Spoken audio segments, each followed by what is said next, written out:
আসসালামু আলাইকুম। ওয়ালাইকুম আসসালাম ওয়া রাহমাতুল্লাহি ওয়া বারাকাতুহু। জি হুজুর, ভালো আছেন আশা করি? আলহামদুলিল্লাহ, আল্লাহ ভালো রাখছে। শুকরিয়া। শুরুতে জানতে চাইবো আপনার ব্যক্তি জীবন এবং পারিবারিক তথা আপনার জীবনীটা সংক্ষেপে আমাদের দর্শকদেরকে একটু জানানোর চেষ্টা করবেন ইনশাআল্লাহ। আলহামদুলিল্লাহ, আমার নাম মোহাম্মদ ওমর আলী, পিতা মৃত আমজাদ আলী সর্দার।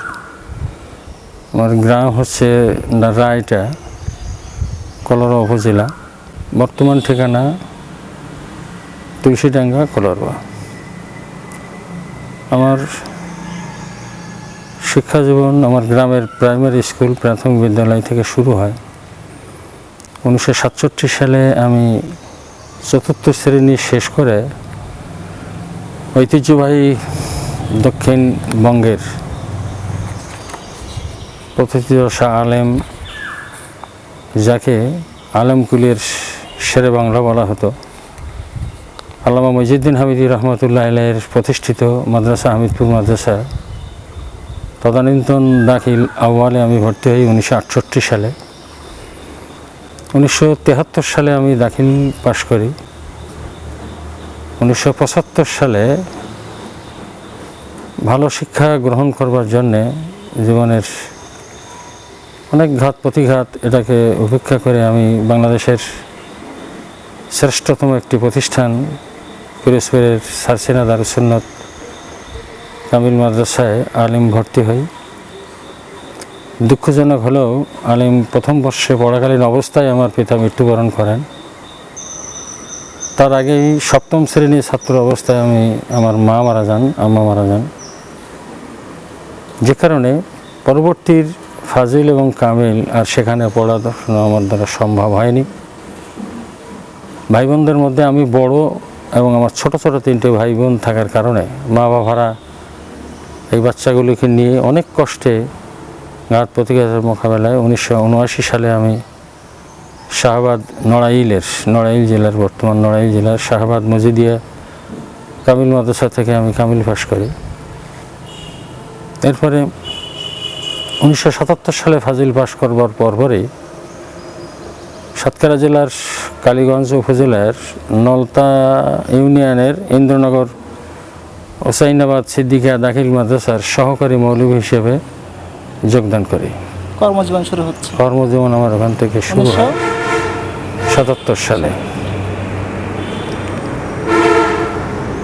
এরপরে ওখান থেকে আমার নিজ এলাকা 1986 সালের কোনো এক সময় কলরা উপজেলার ইসলামপুর দারুল উলুম দাখিল মাদ্রাসার শহর সুপার হিসাবে আমি যোগদান করি।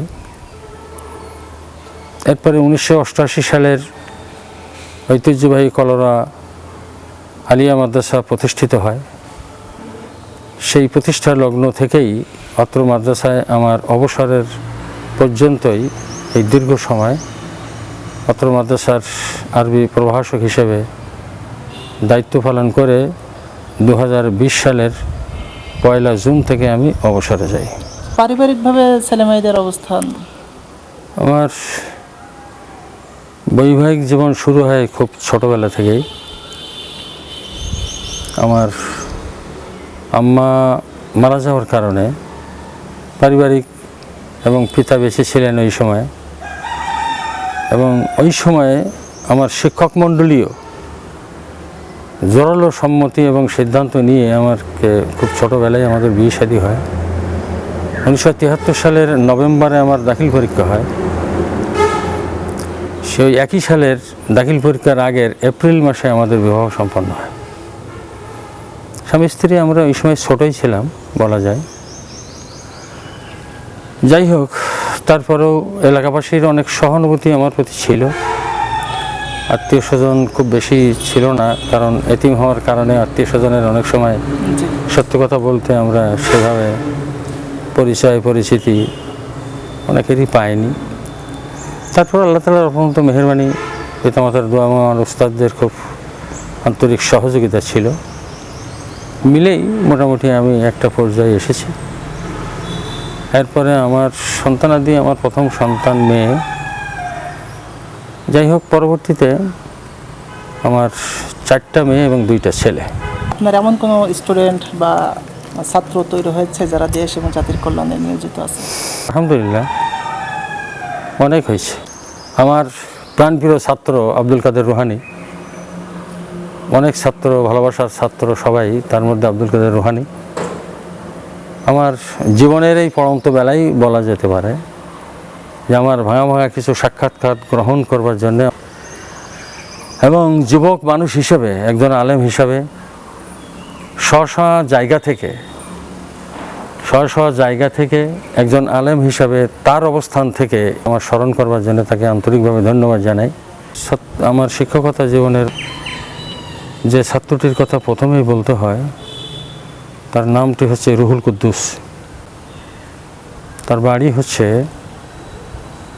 সাতক্ষীরা জেলার তালা উপজেলার সুজন সাহা গ্রাম। আরেকজন ছাত্রের কথা বলতেই হয়, কালীগঞ্জ উপজেলার সন্ন্যাসীচক গ্রামে তার বাড়ি, আব্দুস সালাম। তার শিক্ষকতা জীবন শুরু হয় একটি আলিম মাদ্রাসার প্রিন্সিপাল হিসাবে। এই আলিম মাদ্রাসার প্রিন্সিপাল থাকা অবস্থায় খোঁজ নিয়ে দেখলাম যে সেও অবসরে চলে গেছে। এরপরে আরও ছাত্র যারা যেমন রাষ্ট্রীয় দায়িত্ব পালনের ক্ষেত্রে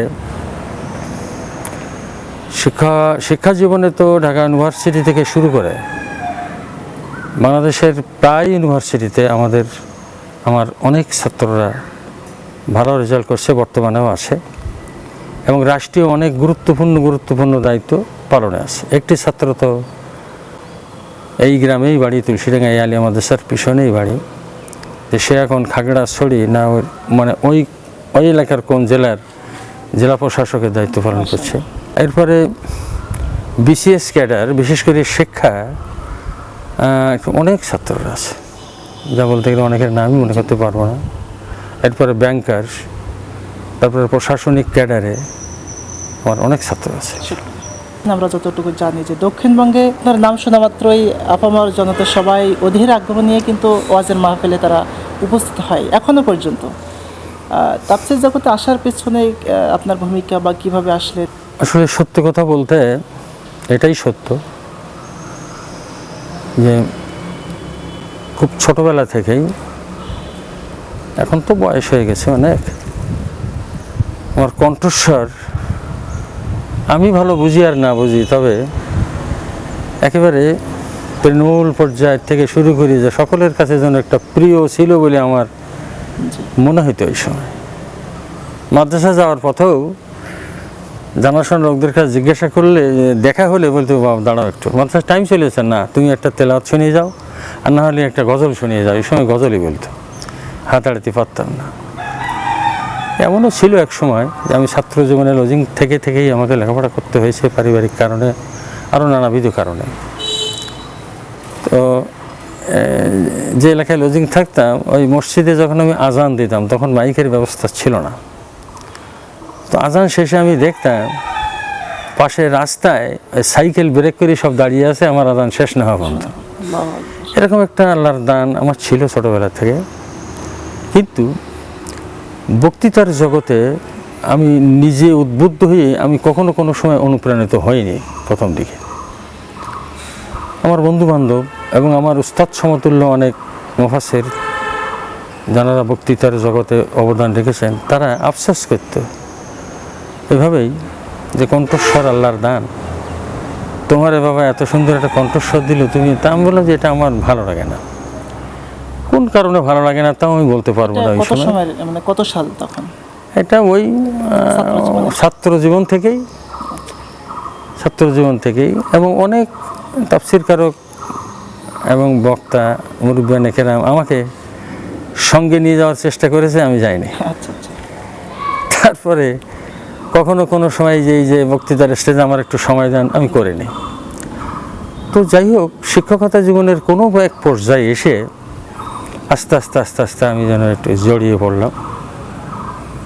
তারপরে আরেকটা বিষয় জানতে চাইবো, সেটা হচ্ছে আমাদের তাফসীর জগতে যার নামটাই প্রথম আসে, আল্লামা সাঈদী হাফিজাহুল্লাহ, তিনি তো এখন আমাদের মাঝে নাই। ওনার সাথে আপনার কোনো স্মৃতি জড়িত আছে কিনা বেশি একটু জানাবেন? ওনার সাথে স্মৃতি বলতে 1973 সালের আমি যখন দাখিল পরীক্ষার্থী, ওই সময় আমার জীবনের সর্বপ্রথম, উনিও তখন আমার যতদূর মনে পড়ে যে একটা যুবক মতো মনে হতো, সর্বপ্রথম বড় উপজেলার যে ইসলামপুর দারুল উলুম দাখিল মাদ্রাসা ময়দানে একটা তাফসির মাহফিল হয়েছে। সর্বপ্রথম মানে আমার জীবনের প্রথম সরাসরি। তো সেখানে এই মাহফিল শুনতে গেছিলাম। আচ্ছা, এবং ওই সময় আমরা ছাত্র থাকার কারণে এবং পরিচিতি থাকার কারণে ওনার কর্তৃপক্ষের অনুরোধে বা দাবিতে ওনার খুব নিকটে যাওয়ার একটা সুযোগ হয়েছিল, ওনার জি। পাশে যাওয়ার, খেদমত করার। তো সত্যি কথা বলতে সেই 1973 সালের এই প্রথম বক্তব্য শোনা, এরপরে ওনার মার্জিত ব্যবহার, ওনার এই যে সুন্দর আচরণ, সেখান থেকে আমি মুগ্ধ। আচ্ছা, এবং পরপর মুগ্ধ না শুধু, আমি এই ব্যক্তিটার জন্য, মানে উনি আল্লাহ তাকে জান্নাতবাসী করুক, উনি পৃথিবী থেকে চলে গেছেন, অদ্যবধি এই পর্যন্তই আমার হৃদয়ের মণিকোঠার একজন মানুষ, কোরআনের পাখি আল্লামা দেলোয়ার হোসেন সাঈদী, এবং যার মাধ্যমে এই তাফসিরুল কোরআন মাহফিলটি পরিচিতি লাভ পেয়েছিল এবং প্রতিষ্ঠিত হয়েছিল প্রথম দেশে এবং দেশের বাইরে। সেদিক থেকে বলা যায় যে তাফসিরুল কোরআন মাহফিল এই শব্দটির প্রতিষ্ঠাতা উনি, রূপকার প্রতিষ্ঠাতা আল্লামা দেলোয়ার হোসেন সাঈদী রাহিমাহুল্লাহ। আরেকটু বিষয় আমি জানতে চাইবো, আমরা তো যেহেতু আপনি সাতক্ষীরার অধীনে আছেন, আমাদের বিশেষ করে বর্তমানে সাতক্ষীরা জেলা সারা বাংলাদেশ ইসলামী আন্দোলনের ঘাঁটি নামে সুপরিচিত একটি জেলা। এই জেলায় ইসলামী আন্দোলনের বা সাধারণ মানুষ থেকে শুরু করে নিয়ে সকল শ্রেণী পেশার মানুষ কিন্তু জামাত ইসলামকে, আমরা নাম ধরে বলি, জামাত ইসলামকে খুব ভালোবাসে। এই জমিনকে উর্বর করার জন্য নিশ্চয়ই কোনো মানুষের অবদান রয়েছে।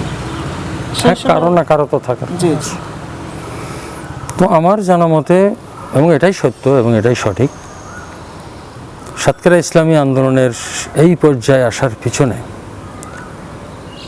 বলা যায় ইসলামী আন্দোলনের প্রতিষ্ঠাতা এবং রূপকার, বারবার নির্বাচিত সাতক্ষীরা এলাকার জাতীয় সংসদ সদস্য, এক কথা সাতক্ষীরাবাসীর কলিজার স্পন্দন, নয়নের মণি, তিনি হলেন মরহুম কাজী শামসুর রহমান। এরপর ওনার সহযোগী হিসাবে উনি মূল দায়িত্ব পালন করতেন। সহযোগী হিসাবে ঢাকা ইউনিভার্সিটির ম্যাথমেটিক্সে অনার্স মাস্টার্স করা কলারোয়ারি কৃতি সন্তান, ইসলামী ছাত্র জীবনে ইসলামী আন্দোলনের ভার্সিটির একটা অংশের দায়িত্ব পালন করেন। তাকে কাজী শামসুর রহমান সাহেব কাছে টেনে নেন এই বলে যে চাকরি বাকরি তো সবাই করে, এখন সবাই চাকরি বাকরি বা ওই জীবনে চলে গেলে তো ইসলামী আন্দোলন। যাই হোক, কাজী শামসুর রহমান সাহেবের কাছেই শোনা, উনি এই অ্যাপ্রোচ বা তার কাছে আবেদন করার কারণে তিনি লেখাপড়া শেষে সাতক্ষীরা শহরের প্রাণকেন্দ্রে মুসলিমা কিন্ডারগার্টেন একটি স্কুল প্রতিষ্ঠা কাজী শামসুর রহমান সাহেবই করেন, এবং সেই স্কুলের অধ্যক্ষ হিসাবে তিনি দায়িত্ব পালন করেন তিনি হলেন অধ্যক্ষ মোহাম্মদ ইজ্জতুল্লাহ ভাই। এই ইজ্জতুল্লাহ ভাইকে কাছে নিয়ে, অর্থাৎ সেক্রেটারি দায়িত্ব দিয়ে, তিনি এই আন্দোলনকে আরও অগ্রগতি এবং তার শক্ত একজন হাত পাওয়ার কারণে অধ্যক্ষ ইজ্জতুল্লাহ ভাইয়ের সহযোগিতায় আরও এ পর্যন্ত আসার জন্যে এই ব্যক্তিটিরও অবদান অনস্বীকার্য। তিনি হলেন অধ্যক্ষ মোহাম্মদ ইজ্জতুল্লাহ। আমরা সর্বশেষ আপনার কাছে জানতে চাইবো যে এদেশে ইসলামী আন্দোলন, বাংলাদেশ জামাত ইসলামের কিভাবে যোগদান করলেন? আসলে ছাত্র জীবনে মানে ঠিক সেই পরিবেশটা ব্যক্তিগতভাবে আমি ওতপ্রোতভাবে জড়িত হওয়ার পরিবেশটা সত্য কথা যা বলতে আমি পাইনি, আর পেলেও সুযোগ করতে পারিনি। কিন্তু ছোটোবেলা থেকেই 1970-এর যখন নির্বাচন হয়, দাখিলি দুয়ম যেটাকে বলা হয়, আচ্ছা, ছোট বাচ্চা দাখিলে দোয়াম বলতে কি?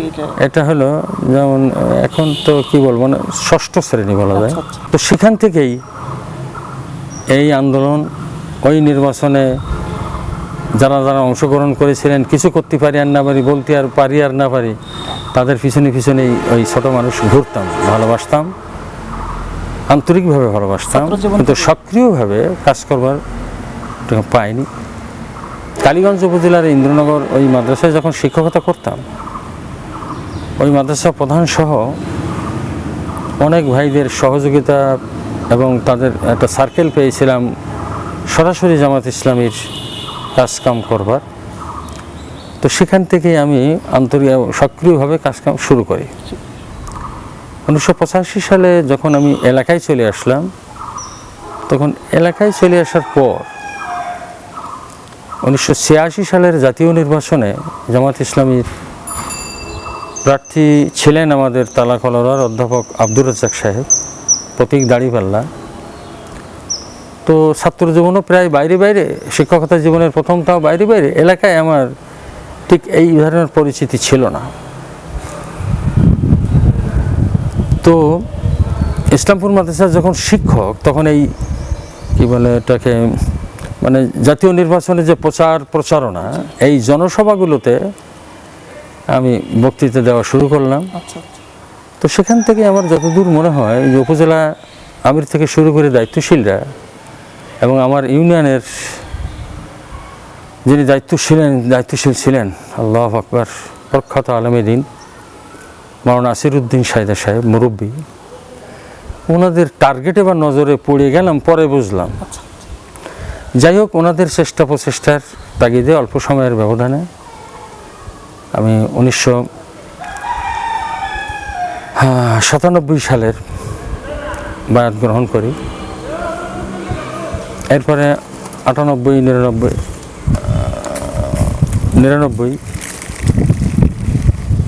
99, 2000 2 বছর উপজেলা ইমারতের সেক্রেটারির দায়িত্ব আসে আমার উপরে। কলার উপজেলা। এরপরে 91 থেকে কয়েকটা ইমারতের দায়িত্ব, অর্থাৎ উপজেলা আমির হিসেবে দায়িত্ব পালন করি। মধ্যবর্তীকালীন আবার 2007 সালে 8 সালে আবার ইমারতের দায়িত্ব আসে। সেখান থেকে এই পর্যন্ত বয়সের একটা সমস্যা আছে, মানে শারীরিক দুর্বলতা ইত্যাদি। বর্তমানে জেলা ইউনিটের সদস্য হিসেবে জেলায় সেখান থেকেই আসি, আন্দোলনের সাথে জড়িত আছি ওতপ্রোতভাবে। এটাই হলো সর্বশেষ। আমরা আরেকটু বেশি জানতে চাইব, সাতক্ষীরার মানুষ বিগত সময় গেল অনেক নির্যাতিত হয়েছেন। আমরা জানি এটাও যে আপনিও বেশ কয়েকবার কারাবরণ করেছেন। এখন মামলাগুলো কি খালাস আছে, মানে না, আমি যে কয়টি মামলার মধ্যে আছি, মূল মামলা সহ তার শাখা প্রশাখা বলি আর এসটিসি বলি, এখন আমি 12টি মামলার আসামি। 12টি মামলা। তো তার থেকে একটি মামলাও এখনো নিষ্পত্তি হয়নি।